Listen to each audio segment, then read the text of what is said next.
Assalamualaikum warahmatullahi wabarakatuh. Innal hamdalillah nahmaduhu wa nasta'inuhu wa nastaghfiruhu wa na'udzu billahi min syururi anfusina wa min sayyiati a'malina. Man yahdillahu fala mudilla lahu wa man yudlil fala hadiya lahu. Asyhadu an la ilaha illallah wahdahu la syarika lah wa asyhadu anna Muhammadan abduhu wa rasuluh. Amma ba'du. Allahumma salli wa sallim ala nabiyina Muhammad wa ala alihi wa sahbihi ajma'in. Bapak-bapak, ibu-ibu sekalian, terkait dengan pembahasan sholat khusyuk yang semata-mata dari ayat Al-Quran, kita sudah menyampaikan ayat 45-46 surah Al-Baqarah, yaitu ayat yang merupakan bentangan, wawasan, landasan dalam mendekati, memahami dari sholat khusyuk. Mari kita bacakan. A'udzubillahi minasyaitonirrajim. Bismillahirrahmanirrahim. Wasta'inu bis sabri was salah wa innaha lakabiratun illa 'alal khashi'in. Dan mintalah pertolongan dengan sabar dan sholat. Kalau kita lihat potongan ayat ini ada waqaf, berarti ayat ini bisa terpotong. Mintalah kalian pertolongan dengan sabar dan sholat. Jadi kalau kita perhatikan wasta'inu, kita tidak tahu dalam minta pertolongan itu pertolongan apa saja. Maka kita pahami bahwa minta pertolonganlah apa saja yang kamu minta tolong dengan sabar dan sholat.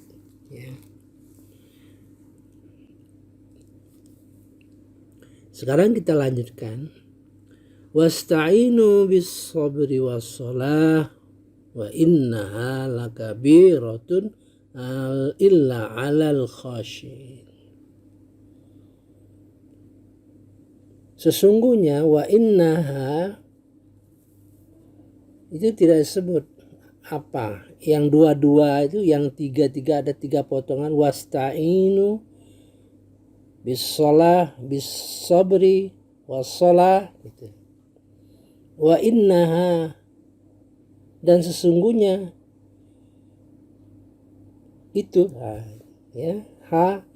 lakabiratun, sungguh berat, besar, illa 'alal khashi'in. Karena kita paham bahwa tiga pilar utama itu berkenaan dengan takwa adalah terdiri dari sholat, kemudian Al-Quran, kemudian infak.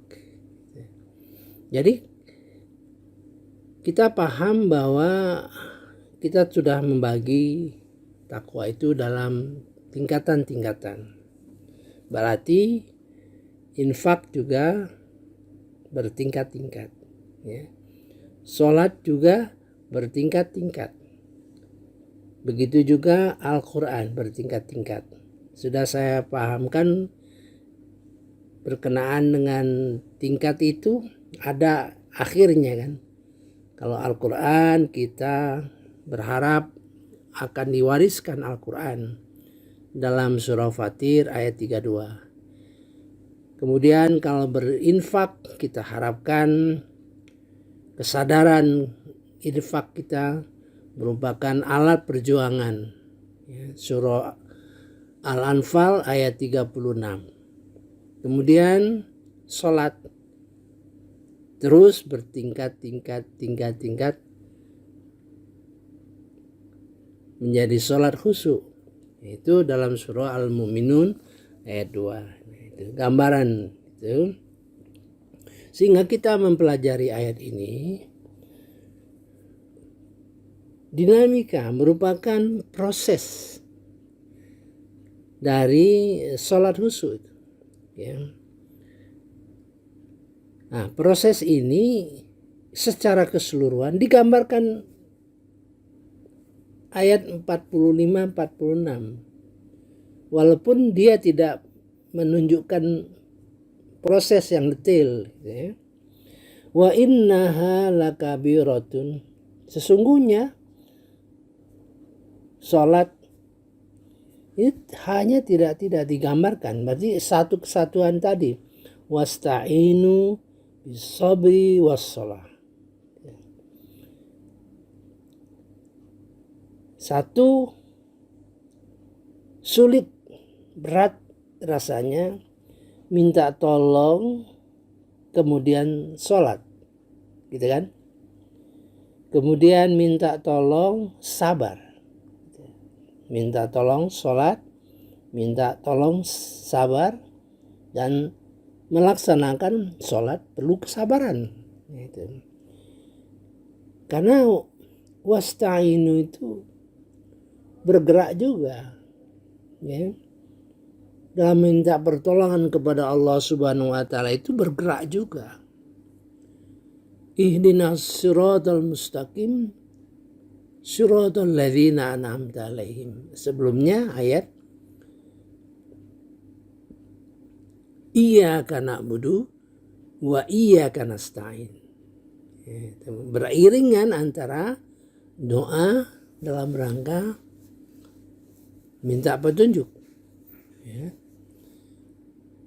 Berdoa dalam rangka minta petunjuk.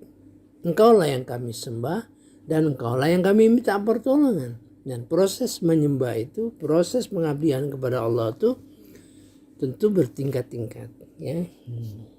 Jadi terdiri dari 6 kemungkinan. Wasta'inu bis-sabri. Wasta'inu bis-shalah, dengan salat. Kemudian salat dengan sabar.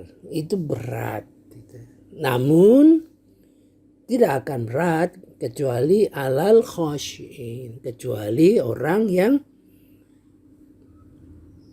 sholatnya khusyuk. Tapi ingat, ada Allah. Allah itu menunjukkan proses. Ya. Seperti kita dalam surah Al-Baqarah ayat 1-5, itu kita sudah bahas bahwa seperti ulaika ala hudam mir rabbihim. Mereka itulah yang mendapat petunjuk dari Tuhan mereka. Ada Allah di situ, Allah. Jadi Allah itu menunjukkan proses yang terus menerus. Nanti kita akan lihat proses pemberian hidayah oleh Allah Subhanahu wa Ta'ala bertingkat-tingkat, ya. Tuh. Jadi karena di sini ada Allah, itu menunjukkan proses dalam sholat yang khusyuk. Kemudian siapa yang sholat khusyuk itu? Alladzina yazunnu na'annahum, yang mengetahui, yang yakin, annahum, bahwa mereka mulaku rabbihim, berjumpa dengan Allah, akan bertemu dengan Allah. Ya.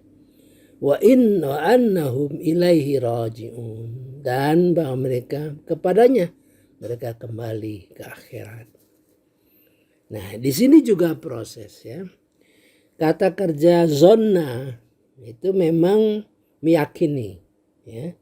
Zonna itu yakin, tapi tidak seyakin seperti dalam ayat Al-Baqarah ayat 4. Wabil akhirati hum yuqinun.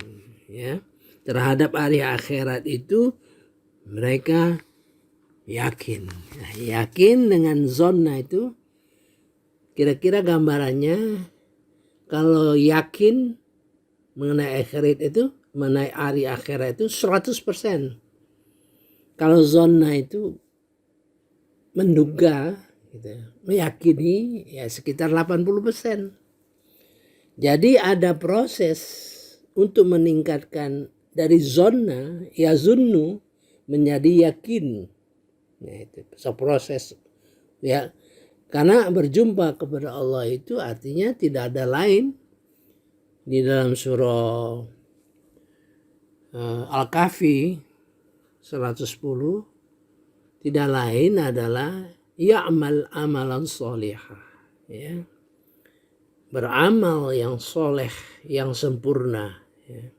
Wala tusyrik bi'ibadatihi abada ahada, ya, yang tidak mempersekutukan di dalam ibadah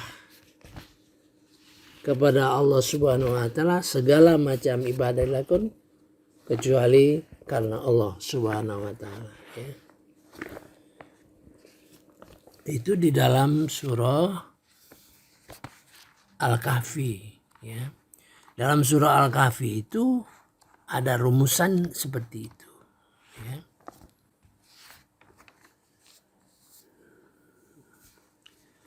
Faman kana yarju liqa'a rabbih, ya.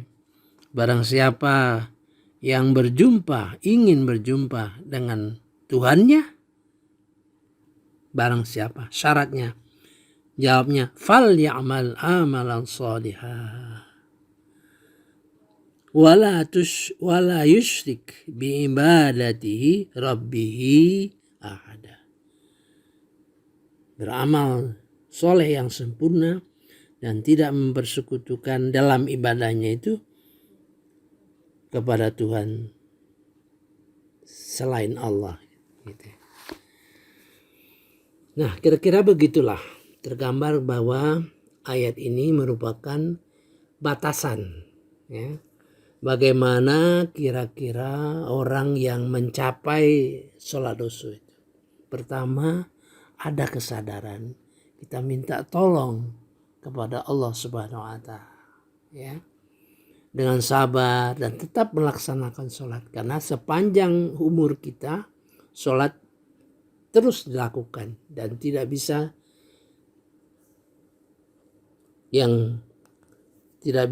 tidak, ya. Itu, dan itu memang berat dalam konteks minta pertolongan itu artinya berdoa, kan. Nah, kita sudah menjelaskan dalam surah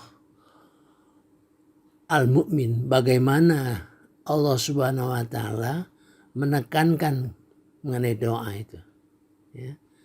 Dalam tausiah minggu ini kita, ya. Jadi begitu ibadah sholat itu sangat tinggi, berarti kalau meminta dengan doa, gitu, minta dengan doa, berarti permintaan juga sulit, ya, berat dan sabar. Jadi ada 3 kemungkinan tadi. Minta pertolongan dengan sabar, minta pertolongan dengan doa, dengan sholat. Dan sholat memerlukan kesabaran.